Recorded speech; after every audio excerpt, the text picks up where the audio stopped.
Chapter 2. Shoshana Weber. Shosh 466. Hey, little bro, wanna smile?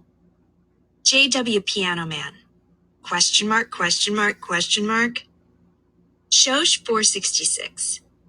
Alpha Rat took a header off his roof and almost killed himself.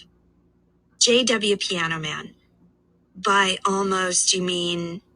Shosh 466. Sorry, still alive, but supposedly messed up. Just got out of the hospital yesterday. J.W. Piano Man. Any chance Beta and Gamma Rats fell with him? Shosh 466. Nope, solo performance. Don't get greedy. Smiling yet? J.W. Piano Man. Now who's being greedy? I exit messages and call Joel because I'm worried about him. I always worry about him. He's my younger brother. 14 minutes younger anyway. But if the thought of Chase Ambrose falling off his stupid roof onto his stupid head doesn't bring a smile to Joel's lips, then something is seriously wrong. Besides the usual, I mean. Hey, he answers. Even in that single syllable, I can pick up the discouraged tone in his voice. He's angry and homesick, and who can blame him? It's not like going away to boarding school was his first choice, or even his 20th. Is Melton getting any better? I ask, almost afraid to hear the answer. That's Melton Prep and Musical Conservatory in New Britain, Connecticut. What can I tell you? It's exile. I don't argue with him. How can I? Joel's a talented musician who belongs in a place like Melton, but that doesn't change the fact that he'd still be at home starting 8th grade at Hiawassee if it weren't for what happened. How are the other kids?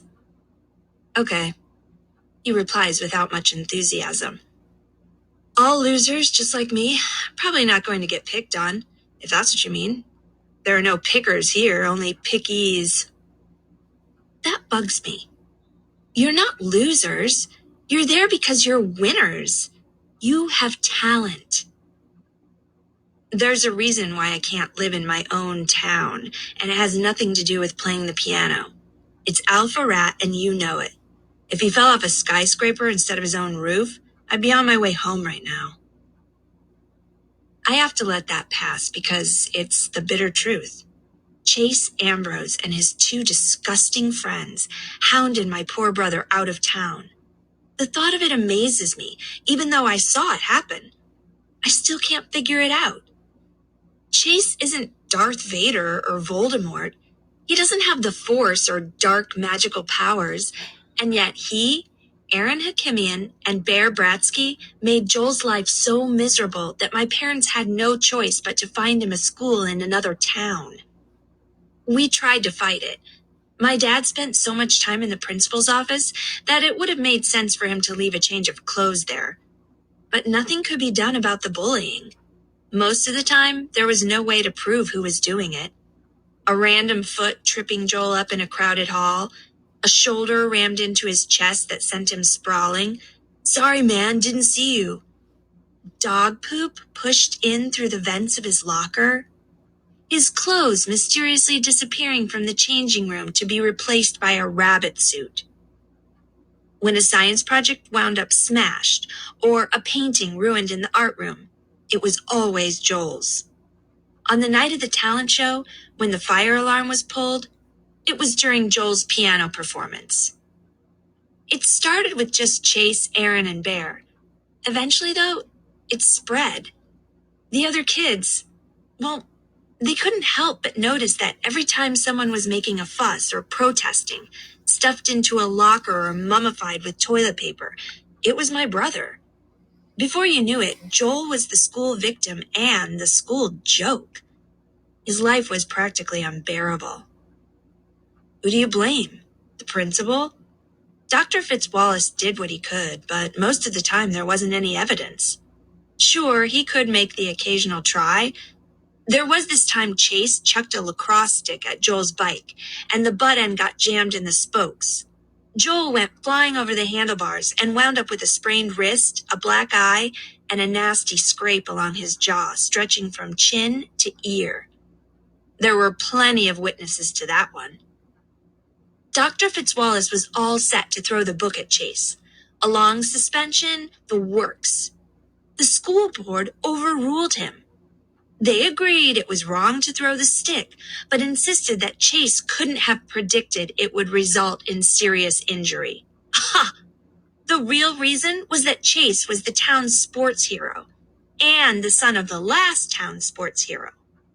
Chase's dad had a lot of admirers on that board, and my family didn't. The only time anyone was able to pin something on those three idiots, it had less to do with my poor brother than the fact that it cost the district money.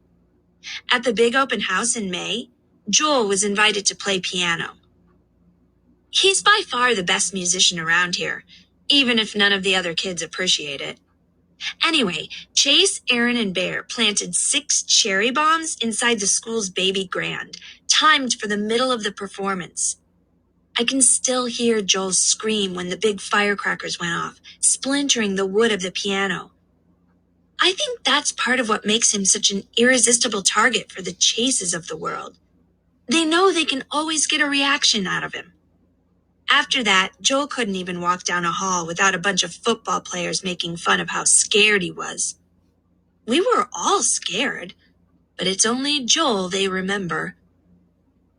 The irony is that the case against Chase and Company had nothing to do with the attack on my brother. No, it was the damage to the piano that got the administration upset enough to bring in the police. The juvenile court judge sentenced Chase, Aaron, and Bear to community service at our town's senior citizens' home, as if the elderly deserved that. You'd think Chase would leave Joel alone after that. It would have made sense. But sense has never been an alpha rat quality. So my parents found a new place for Joel, because as long as that bully was around, my brother would never be safe. Joel's probably right that if Chase had fallen off a skyscraper instead of just a roof, he'd be able to leave Melton and come home. Sometimes I feel like I should be up on that tall building, pushing Chase over the side. But that would make me no better than him. And I am better. Everybody is. The night before the first day of school, my dad always used to take Joel and me to Heaven on Ice, which is one of those self-serve frozen yogurt places. Even though Joel and I are twins, our dessert strategies are totally opposite. I get vanilla yogurt with just a handful of chocolate sprinkles. Joel prefers a thimbleful of yogurt and 99% toppings. It's a competition to see who can load up the most weight. I don't want to go this year. Come on, Shosh, my dad wheedles. It's a tradition.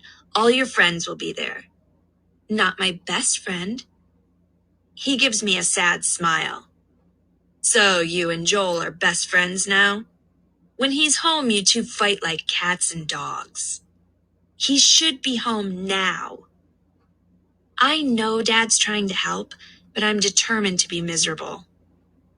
We've been over this a million times. This is the best thing for Joel. Whatever the reason he's there, he'll learn to love Melton for the music program. In the end, I let him talk me into going. Mom and Dad are worried enough about my brother. I don't need them stressing over me, too. It's weird to be at Heaven and Ice without Joel. I see Hugo and Mauricia, and the first question they ask is how Joel's doing. The way they say it, it's like he's been shipped off to the moon, not Connecticut. I don't want to deal with the whole sob story again, so I changed the subject and asked them about camp. They both went to sleepaway this summer. Right when Hugo is telling me about his life and death struggle with a pup tent, I spot him. The jerk. The worst person in the world. Chase has a few small cuts and bruises on his face, although nothing like what I was hoping for. His left arm is in a sling, but that's about it. He's standing in front of the row of yogurt dispensers with a timid look on his face, like he honestly can't decide what flavor he wants. Isn't that classic? The kid who feasted on Joel, chewed him up and spit him out, Can't make up his mind between strawberry banana and rum raisin? Too bad they don't have poison. He must feel me glaring at him because he glances up and catches my eye. He looks right through me at first, which is insulting enough. And then he does something so horrible that I can barely believe it, even from the likes of him. He casts me a shy smile. All the anger that's been building inside me since Joel left for Melton rises to the surface like magma. Before I have a chance to think about it and stop myself, I stalk over to Chase. I get right in his face and tell him, "You've got some nerve grinning at me after what you did. You stay out of my way or you'll be sorry." I take my beautiful vanilla yogurt with chocolate sprinkles, dump it over his head, and sweep out of the store. My father's in conversation with one of the other dads and almost misses me storming past. "Done so soon?" he asks. Then he looks back inside and sees our family's arch enemy dripping frozen yogurt and sprinkles all down his face, dabbing at himself with a soaked napkin in his one free hand. "Car's around the corner," Dad mumbles, hurrying me away from heaven on ice. He's embarrassed, sure, but maybe also a little bit proud. And how do I feel?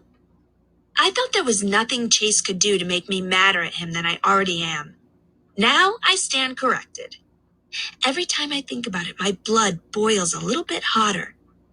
After all the bad history that went down between him and Joel, I swear he looked at me like he'd never seen me before in his life. Like he hadn't played a starring role in destroying my family.